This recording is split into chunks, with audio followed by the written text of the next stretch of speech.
as we might have a few additional people join. Welcome, everyone.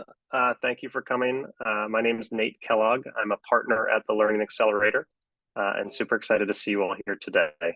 We're going to talk about the Exponential Learning Initiative that you all have raised your hands for excitedly, and we're super excited to learn more about your work.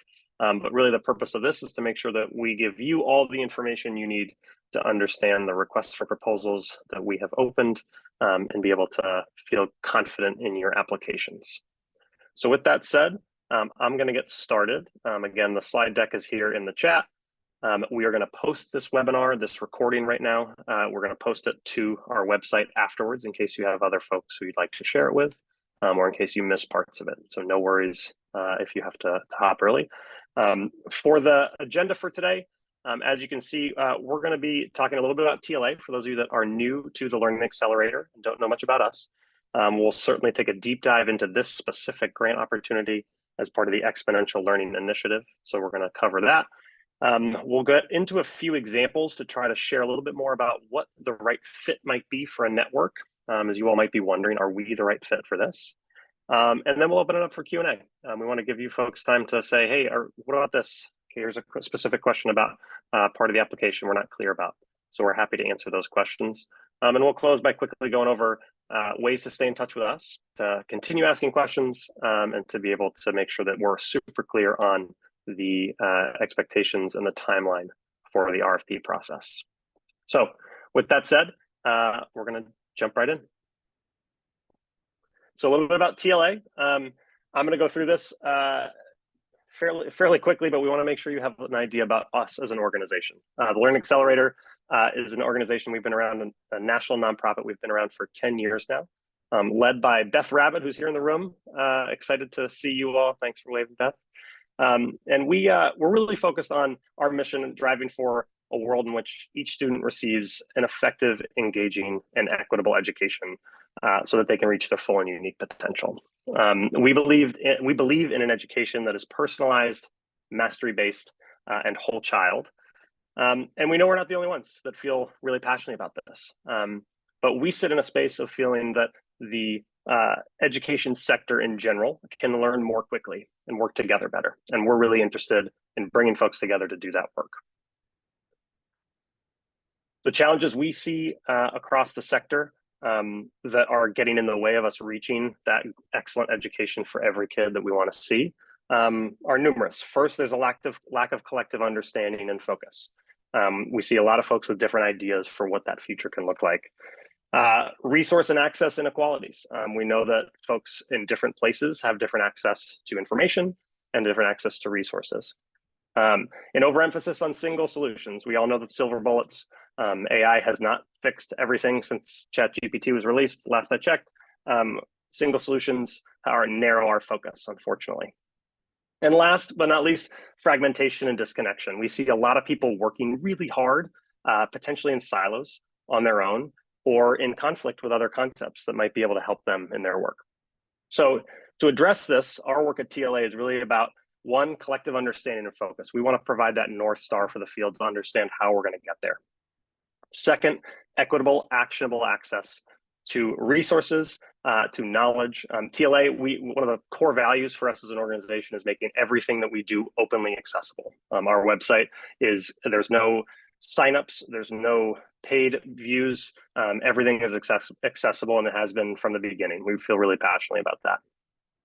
Third, we believe in coherent and comprehensive approaches. We know that there are a lot of conditions that need to be in place to support the great innovation that we want to see to happen in classrooms. And last, connected and efficient action. We want people to work together. We want to break down those wall barriers. We don't want people to compete. We want them to collaborate. And so we do a lot of work to bring people together to be able to connect, build partnerships and networks, and be able to ultimately mobilize to fulfill greater change. And so what has our impact been over 10 years? You can see a number of the numbers here. I will point out a few here. We've had over 400 district and system leaders who have participated in our networks over the past 10 years. We've built 1,500 different strategies that are, again, all openly accessible on the web. And we reach about 250,000 educators each year. So in total, that's been 8.5 million touch points with educators over time. So we're a small but mighty team, but with a great reach.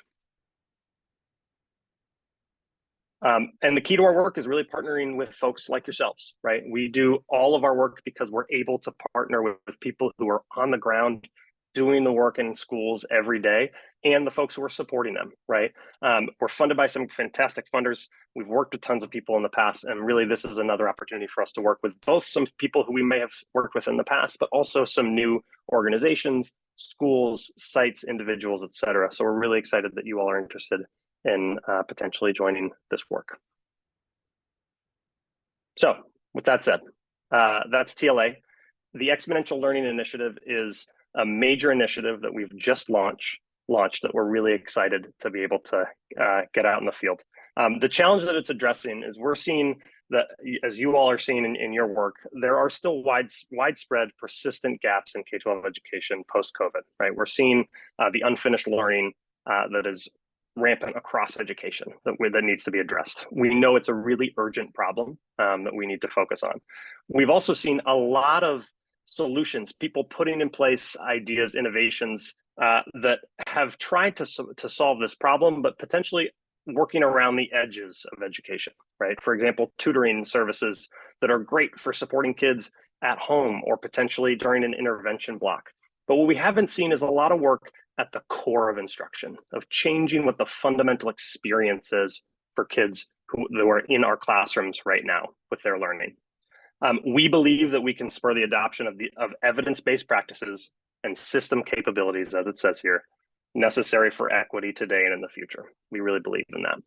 So to address that challenge, we have this project, and it has 4 parts to it. So first is the accelerating the adoption of evidence-based learning innovations, which is what you all have sort of raised your hand to say, hey, we have one of those, right, that we want to spread. And to support their scaling, we want more kids to access these great innovations. The second is that we want to build greater understanding of whole program models that are delivering outlier results. So rather than focusing just on strategies that can be moved to different contexts, we also want to look at whole comprehensive models. Why are they working so well? What can we learn from that? And third, we want to improve the understanding and enable better conditions that are required for this change to happen. So that focus will really be around policy. And all of this is supported by our efforts to do some really rigorous research and to work really hard to share those learnings and spread them widely. We want people to know about this work. We're very passionate about that. We don't want it to be done in silence, in the dark. So the 3 parts, as I just pointed to here. So first is the scaling evidence-based approaches. That's what we're going to be talking about today. The second is accelerating understanding of models through evidence creation. And the third will be the policy work that is about enabling and scaling conditions. As you can see, we're working, all of these things will be working on top of our learning infrastructure, where we are making connections, sense making across the projects, and being able to disseminate those learnings, as well as our field activation of being able to get that in the world and engage more people with this work. So focusing on our project, getting to why you all are here today, the Accelerating Adoption Network. We're really focused on virtually supported innovations that are happening in class that are making a really big impact on kids, that accelerate learning for kids. 3 pieces of this that we're really focused on. 1, we want to impact 1 million kids. So over the course of next year, across all 10 networks in total, we're hoping to impact 1 million students. We want to codify the innovations so that others can adopt them and use them in their contexts. And we want to build an evidence base, both for the effectiveness of those strategies, how well they work and why they work, but also the scaling of them and how they're able to scale and what allows them to scale to new contexts, to more kids.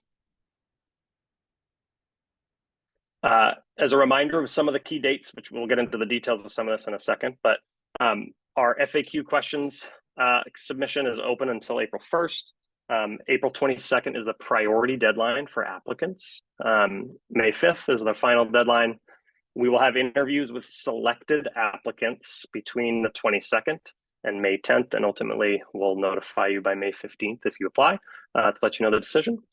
And in June, we'll be making the awards to grantees. In terms of the actual network experience, what is going to be happening if you are accepted and you do join? First, this summer, you'll be engaging really deeply with us and with our evaluation partner, Mathematica, to be able to develop your research plan. So each network will have its own individualized research plan to really deeply understand the effectiveness of their strategy and how to scale that strategy and what it takes to be able to do that, the conditions that support it. Beginning in the fall, we'll launch in terms of the scaling itself, where more school sites will be able to be adopting your strategy, and we'll be looking obviously to collect the data alongside that. And you'll begin with check-ins with TLA to tell us how the work is going, as well as doing some of the collaborative work that happens as being a part of a cohort. Through the end of the school year, we'll be doing more cohort engagement, really working closely with you. Again, checking in, finding opportunities to collaborate, to bring in outside experts, et cetera. And we'll be doing a lot of data collection, both to understand the impact of your work, but also to be able to share it and figure out how we can tell others about that work. And in the summer of 2025, we'll be doing our final data collection and analysis, and being able to really reflect on what we've learned and consider next steps from there. So that's a little bit about the network experience itself. In terms of network fit, and I'll just flag if you do have questions, we will have Q&A, as I said, so make sure you're jotting those down now so we can get to them when we have that time. In terms of network fit, as we laid out in the RFP, three key things that we want here. Number one, we want a clear evidence base supporting the effectiveness of the strategy. So we are not expecting you to have brought in a major research university to prove that your strategy works with a A/B perfect study. But we do expect you to have research, to have evidence that says, yeah, we know this is working for kids, right? We know it's accelerating learning for kids. That is a key piece of this. Second, the potential for scalability. These strategies should be able to reach large numbers of kids in a variety of contexts that allows it to scale to more and more kids and ultimately impact more of the sector. Third, innovative use of technology. We believe that technology has to be a key part of this, and that has to be part of core instruction. And we really are looking for approaches where kids are interacting with technology in some kind of way, and not trying to be narrow in terms of what that might look like, but that it has to be part of, again, the core instruction. So we say core instruction, we mean a standard instructional block that kids are going to be experiencing. So it's going to change from school to school, how long that is, what that looks like exactly, but it's not something that's outside of the traditional classroom experience for kids. And lastly, durability. We really want to be able to see solutions that are able to withstand changes, right? Changes in leadership in your district that might be able to continue to be used as a substitute teacher comes in for a classroom, right? That these things can be sustained beyond because they're easy to adopt, easy to implement, and really effective in doing so. So that durability is really key for us as well. With that is we really need folks to be able to commit to partnering with us. So not just meeting the criteria, but also committing to doing the work. We really, really believe, again, in the rigorous research that's going to be happening in parallel with this. We need to know the effectiveness of the work. We need to know how it's scaling. And so that means doing a lot of work with us and with Mathematica to make sure that we can do that work. Mathematica will be doing it, like they're the research partner. They're fantastic, and they need access to your data, for example, to be able to do this, right? So we'll have to engage with you really deeply, and we'll be expecting that as well. So I'm going to get into a few examples here. I want to clarify, we are casting a fairly wide net with this RFP. We're really interested in seeing a variety of innovative solutions. And we thought it might be helpful to have a few examples that just help us to talk through some of the aspects of what a potential innovative strategy might be that someone is pitching. I'll be clear, these examples are not examples from that you all might have submitted in your intent to apply. They're not examples to say, ooh, we really want something that looks like this, but rather just excuses for us to have conversations about different aspects that we've laid out here in terms of the criteria for inclusion. So first here, we have this idea of a student information system add-on, right? So someone develops an app for PowerSchool that allows scheduling of mixed age grouping based on traditional assessment data. So you can imagine that, again, a Power School add-on. Does it have a clear evidence base? Obviously, that's going to be important. We don't, let's assume that they do. Potential for scalability. Lots of people use student information systems. Everyone does, right? Do a lot of people use Power School? Of course. That seems like it's possible maybe to scale to new locations, new contexts. Innovative use of technology, yes. However, is it being used in the classroom? There's an open question there. Is this app something where students are interacting with some sort of assessment technology, or is it purely back-end system, right? As we said, we want something that kids are going to be interacting with in some way. So an entirely back-end system might not be the best fit, right? And then durability. Again, depending on how the app's developed, what it looks like, it might fit that. That's probably more possible. So again, thinking about this sounds like a really innovative solution, creating the mixed groupings, but do the kids have any interaction with technology? And also, is it only doing scheduling based on outside of the traditional classroom? Or is it actually blending things and changing traditional class experiences for kids? So there's a first example.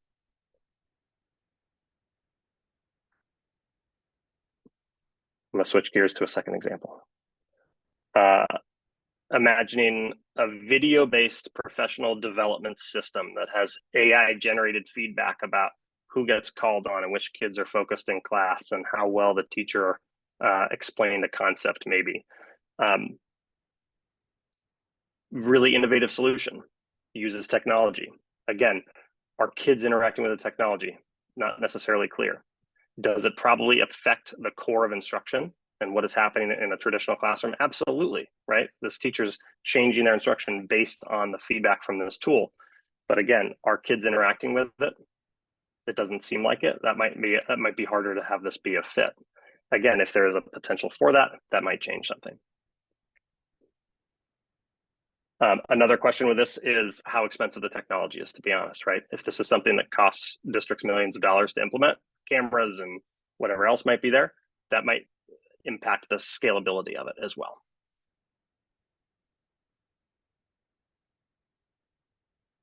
Bear with me, we got two more, try to help you see what we're thinking about here. So now imagine an assessment app that creates differentiated intervention block groupings and recommended activities based on student performance. So students are using the app itself. Here we see students are interacting with the technology. Technology is being used in an innovative way. It doesn't seem like it's narrowly focused on only Algebra 2, right? But it's something that could be used in a variety of contexts. The question for me is intervention block. Is it only used outside of the traditional class? Or can it be used as part of the traditional class, right? This app might have been built with the intent of being used only for scheduling outside of the traditional classroom. Maybe they're interested in actually exploring because they've started to pilot using it with individual teachers with their own classroom, right? That could be something that's interesting to explore.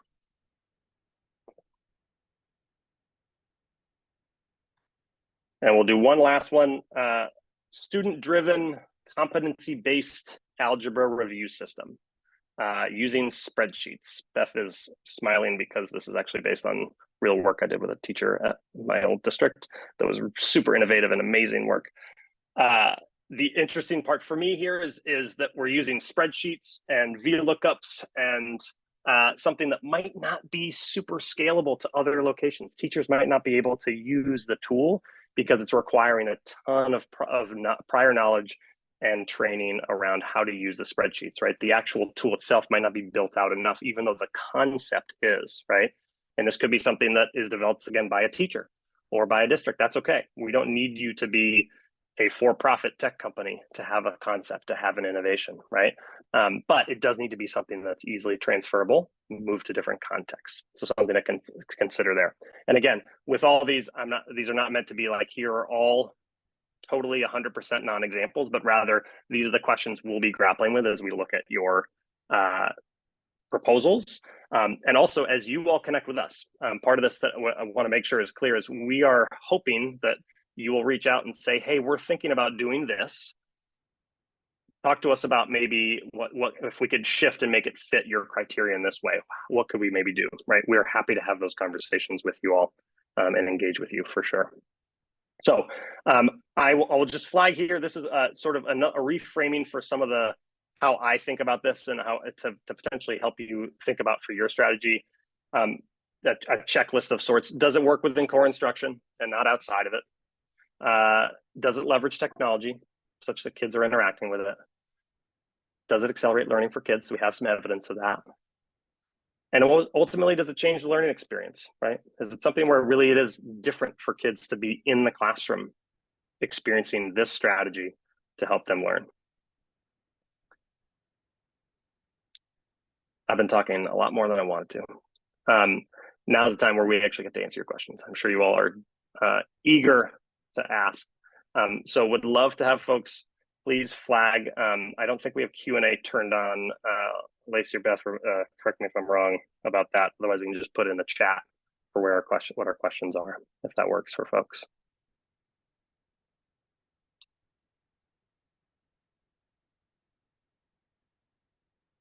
And thank you, Beth, for adding that important note. We are open to approaches that reimagine the use of time and change up how instruction happens.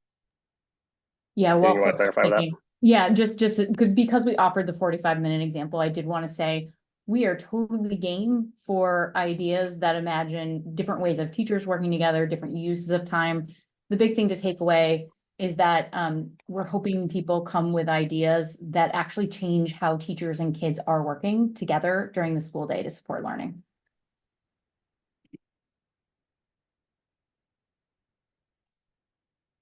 Thank you, Beth. So folks want to flag questions in the chat, feel free. And just a note, we'll be taking these questions and adding them to the FAQ at the bottom of the RFP as well, so others can see them in case you're not able to stay.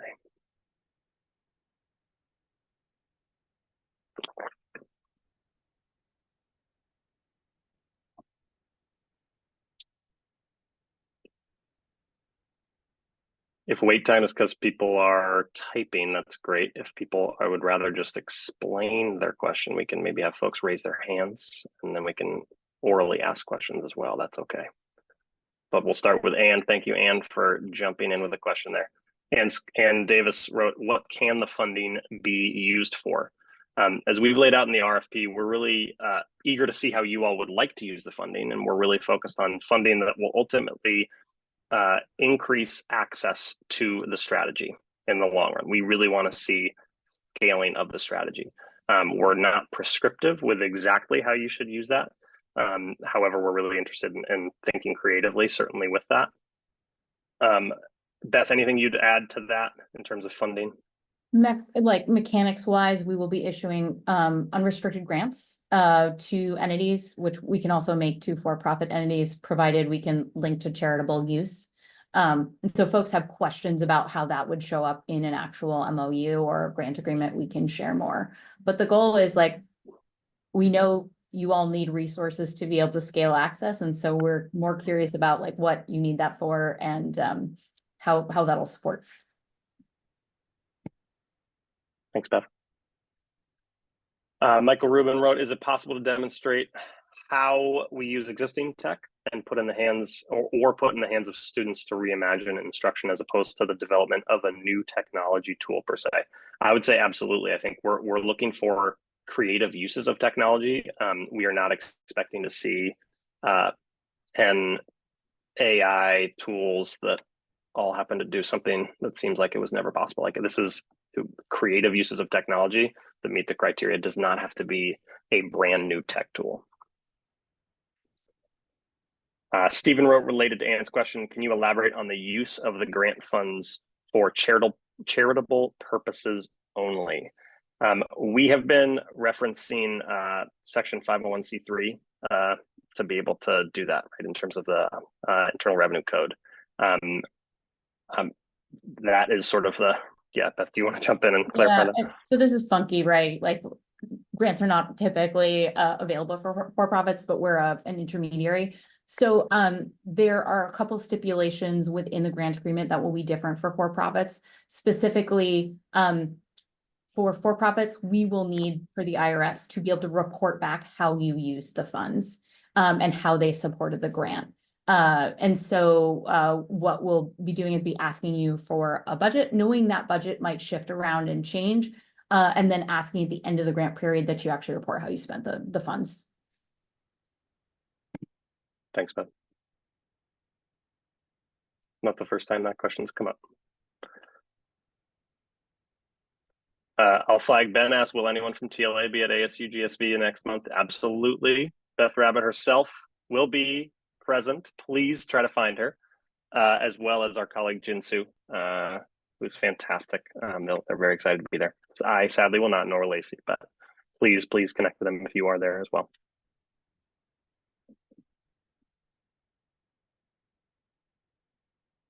Other questions?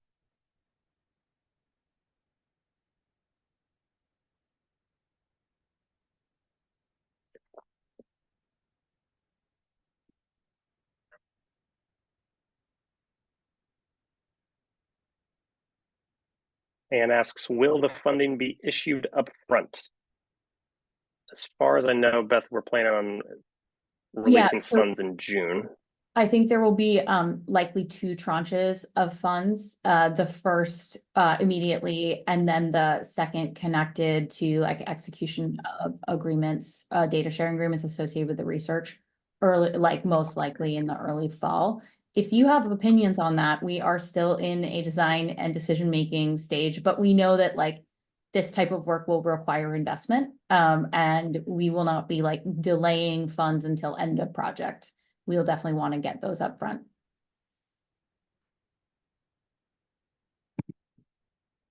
And feel free to say in your budgets, if helpful, like when that funding or might be helpful and needed.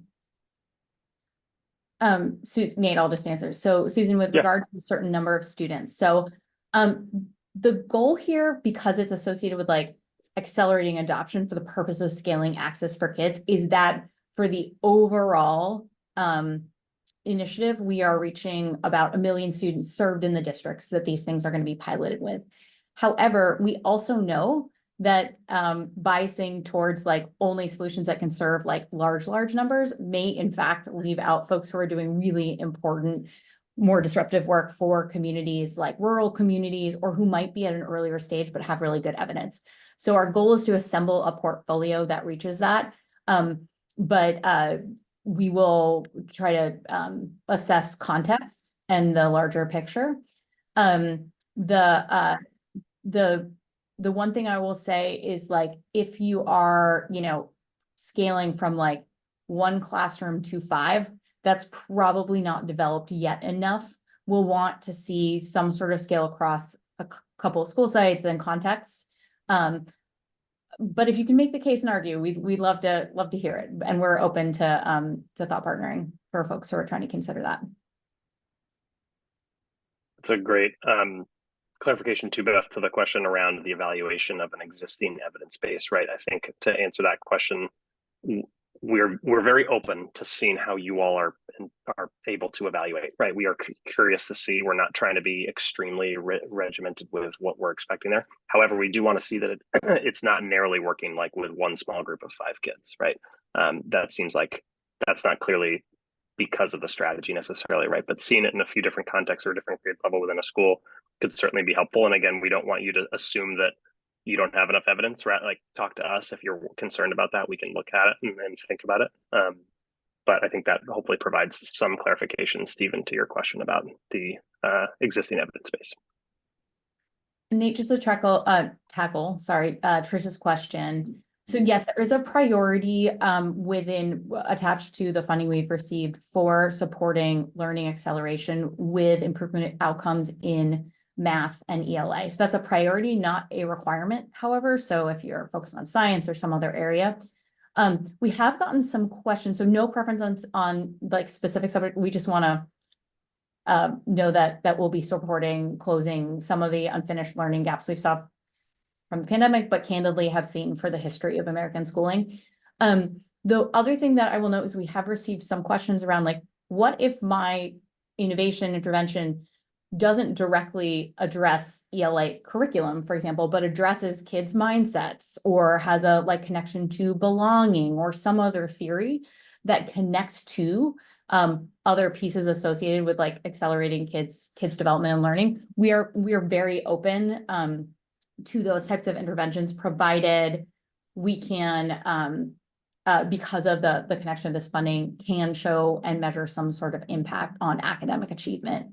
The other thing that I will note that we've addressed with others is we know that it actually takes sometimes longer than a school year to see massive gains in academic achievement. We will be looking at implementation context, a lot of other proximate and contextualized measures that will be selected with your teams as part of what we call our research blueprinting process. And we'll be doing mixed method research, meaning we're going to be looking at a much more holistic picture than just academic outcomes. The goal here is like change in trajectory, not necessarily like everyone must close 3 years worth of reading in 1 year. That would be great, but we're not expecting that. Thanks for clarifying, Beth. All right, a few more questions.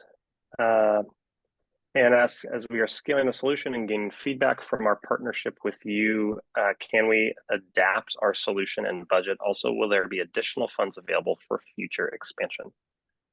So in terms of the adapting, I think it would be foolish to assume that you're not going to adapt. I think what we rather would need to do is be really anticipating that through the research process to know and be able to understand, right? The adaptations that are made are really important to document and better understand the scaling of and effectiveness of the strategy. We certainly wouldn't, there obviously is a line here, I think, for me, in terms of we don't want you saying you're going to do one thing and then just do something else when you get the money. But I think there's going to be some room for evolving as you learn with the strategy. Beth, I don't know if you have anything you'd want to clarify with that as well.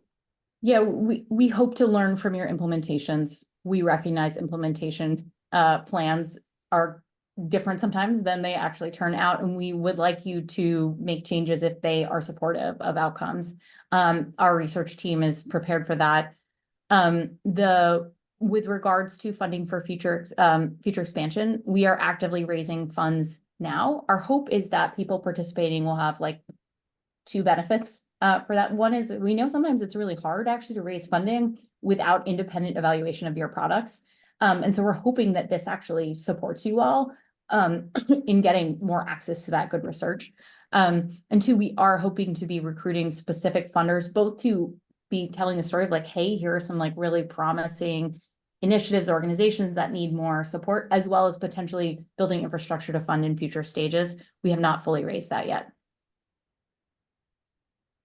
And Krista, your question around a specific list of acceleration strategies that you're referencing.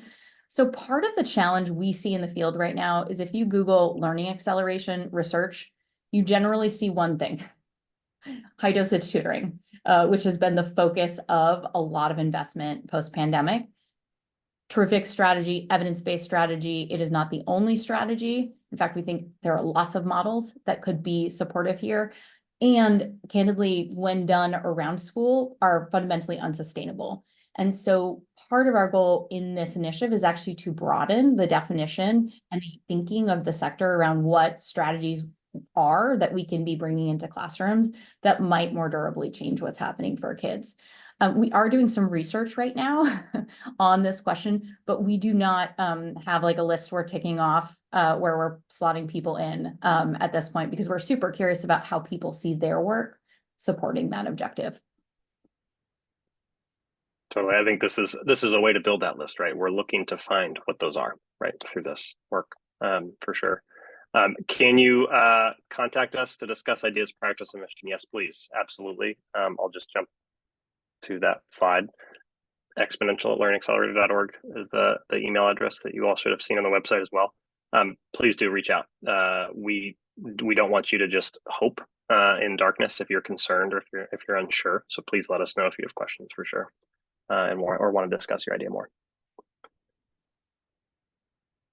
Other questions that are coming to mind?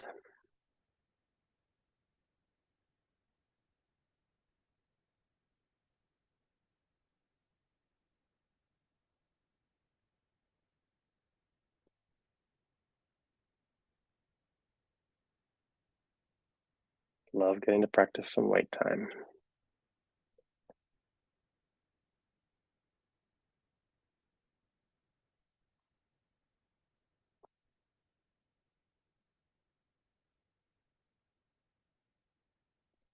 Seeing a lot of comments, but people appreciate the opportunity. That's great. I will, until someone asks a question, I'll just do the quick clarifying again, dates, so you know what's coming up. Please submit FAQ questions. Again, we'll add these from today to the document, but please submit those over the coming days. April 22nd is that priority deadline. May 5th is the final deadline, and we'll have interviews, as you can see, end of April into May.